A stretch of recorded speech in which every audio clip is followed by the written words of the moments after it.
प्यारे बहनों और भाइयों, मेरा नमस्कार स्वीकारो। देखिए, आज हम आपके लिए वृष राशि के बारे में बता रहे हैं। तो मैंने आपको पिछली वीडियो में मेष राशि वाले के मैं बता दिया और इसमें भी बता रहा हूँ आपको। हमें इस जन्म कुंडली का मतलब होता है पिछले हमें कर्म देखने हैं, कमज़ोर स्थिति में है या सबल स्थिति में है।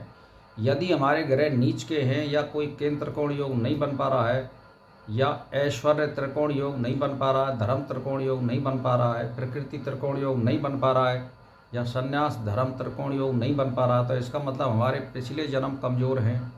इस जन्म में हम उत्तम कर्म करें तब हमें भागवत प्राप्त होगा या भौतिक सुख प्राप्त होगा। इसके लिए वृष राशि वालों के लिए, यानी जिनकी वृष राशि है या वृष लगन है, तो उसका स्वामी शुक्र होता है। यदि वो छठे, 8वें या 12वें स्थान में है तो स्थिति कमज़ोर मानी जाएगी। यदि कोई केंद्र त्रिकोण योग नहीं है या ये जो मैंने आपके लिए 5 त्रिकोण योग बताए इनमें से कोई भी नहीं है तो आपकी स्थिति कमज़ोर मानी जाएगी। यदि कोई ग्रह उच्च का नहीं है, स्वराशि का है नहीं है, तो ये सब मिला करके ये देखा जाएगा कि आपकी स्थिति कमज़ोर है।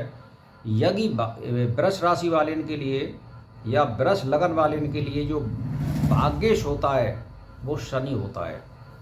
तो सबसे पहले नंबर ये 2 ग्रह निकल के आते हैं इस राशि वालों के लिए, एक तो शुक्र और शनि। तो शुक्र के लिए आप एक काम कर सकते हैं कि इसका नग पहनिए या महामृत्युंजय मंत्र का जाप करिए। शुक्र हमारा सबल और प्रबल हो जाएगा। 4 माला 5 माला सुबह और शाम कर सकते हैं। 10 मास हवन करिए और नित्य करिए, एक समय पर करिए। अब हमें भाग्योदय प्राप्त करने के लिए तो हमारा भाग्योदय वृष राशि के हिसाब से हमारा जो स्वामी है वो शनि है। तो शनि के लिए हमें क्या है कि शाम को दिन छिपे के लगभग में सरसों के तेल का दीपक जोड़ना है और धूप अगरबत्ती लगानी है और ओम शन्नो देवी रविष्टे आपो भवंतो पीतये शैव रव शैवंतु ने, ये मंत्र जो है वेद का मंत्र है, इसको आप जाप कर सकते हैं।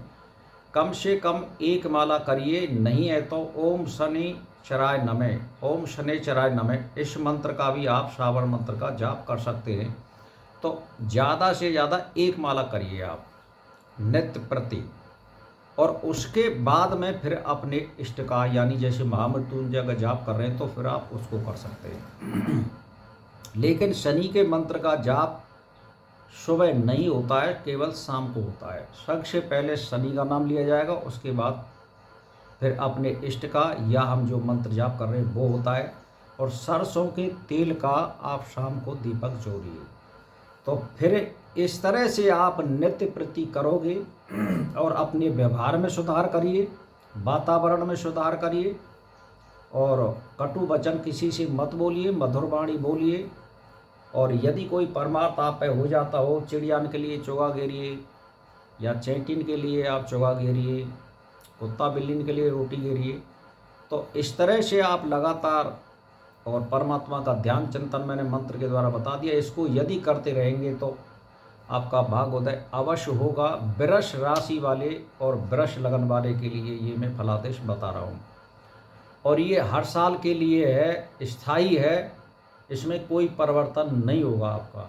यदि आपकी वृष लगन है और वृष राशि है तो यही निकल के आएगा। शुक्र आपका ग्रह लग्नेश हो गया और जो है राशि का स्वामी हो गया, और भाग्येश इसका जो है शनि होता है। तो मैं आपके लिए जो उपाय बता रहा हूँ वो स्थायी बता रहा हूँ इस राशि वाले के लिए, और मैं 12 राशियों का बताऊँगा इसी तरह से। तो आप जो है शुक्र को सबल करने के लिए महामृत्युंजय का जाप करिए या हीरा नग पहनिए सोने की अंगूठी में, और भाग्योदय प्राप्त करने के लिए आप शनि की उपासना शाम को कर सकते हैं। डेली करिए, शाम को करिए। 1 माला का जाप आप ओम शनि चराय नमः इसकी करिए, फिर जो है महामृत्युंजय मंत्र का जाप करिए।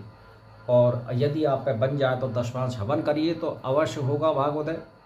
आप निश्चय रहिए, शांति मिलेगी। परमार्थ में आपके लिए मैंने बता दिया कि चिड़ियान के लिए चोगा घेरिए, चैटिन के लिए चोगा घेरिए, कुत्ता बिल्लिन के लिए कुछ करिए।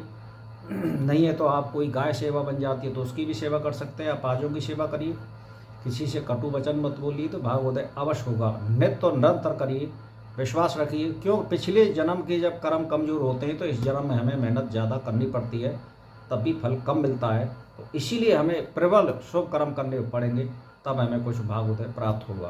तो भाई और बहनों, मेरे इसी के साथ नमस्कार स्वीकारो।